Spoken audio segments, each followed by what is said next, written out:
jeu de l'État islamique, pour reprendre à votre question. Et comment le font-ils, ce jeu-là? C'est que, vous savez, dans les règles techniques du journalisme, on a ce qu'on appelle les lois de proximité. Alors, le système est simple, c'est que ce qui intéresse le public est inversement proportionnel à la distance qui n'en sépare.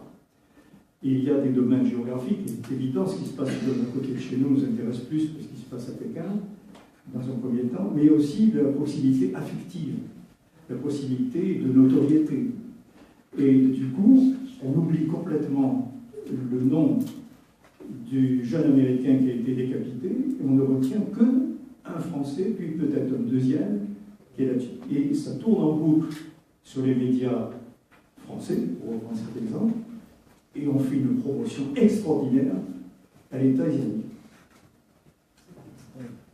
Revenons un petit peu au métier de grand reporter.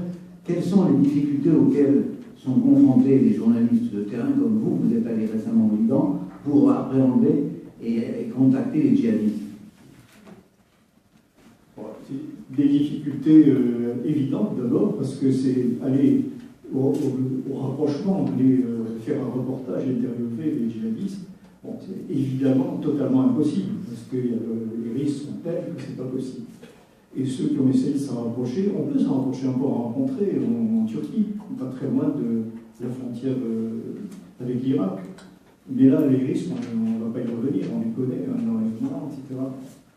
Alors après, la difficulté, elle est très très grande, parce que si on cherche à se rapprocher des jeunes Français susceptibles d'eux, etc., on a énormément de difficultés à trouver le point d'entrée. Je parle pour des journalistes, je ne parle pas pour des spécialistes comme Xavier Hofer. On a très difficile de trouver quoi? Le réseau, quelqu'un de réseau.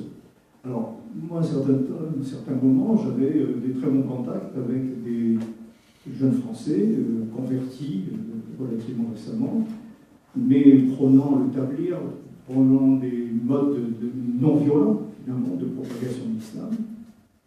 Et par eux, j'ai pu approcher une fois ou deux des jeunes qui le mettaient en cause ce personnage-là, en lui disant il n'y a pas de courage, il faut aller plus loin. Mais c'est des gens qui parlaient, ils ne passaient jamais à l'acte. Alors la difficulté, c'est celle-là. Et si on veut un reporter qui commence à se documenter, il peut le faire relativement facilement en lisant ou en écoutant des spécialistes sur l'ensemble du problème, etc. Mais s'il veut aller plus loin, un peu dans l'approche psychologique de ces jeunes, il faut qu'il ait une connaissance de l'islam, sans être lui-même musulman. Et là, c'est devenu très très difficile. Même sur Internet, si vous tapez sur les moteurs de recherche islam, le Coran, etc., vous allez trouver 18 000 sites de propagande, de formation, d'incitation. Il y a 2 ans encore, on trouvait des recherches, etc.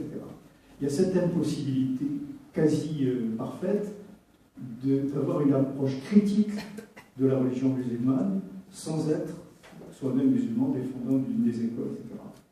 Et puis la dernière difficulté qu'on rencontre, elle vient strictement du fonctionnement des médias, je parle toujours des médias français, c'est que depuis pas mal d'années, trop longtemps à mon avis, il y a la grand-messe du 20h télévisuel, dans lequel il y a une superficialité du traitement de l'information, parce qu'il faut aller vite, parce qu'il faut prendre ce qui est susceptible d'intéresser le plus grand nombre, et s'en tenir là. Alors vous avez des formidables reportages dont il ne ressort pour le grand public que 47 secondes, dont les 10 dernières secondes doivent être le reporter avec le micro comme ça pour le situer, et on ne va jamais très très loin.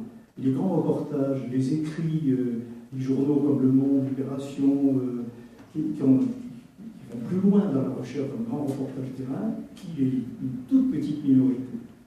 Et là, c'est aussi une difficulté pour le journaliste en général d'essayer de faire passer l'information quand il a eu la chance, le temps d'aller un petit peu plus loin. Oui.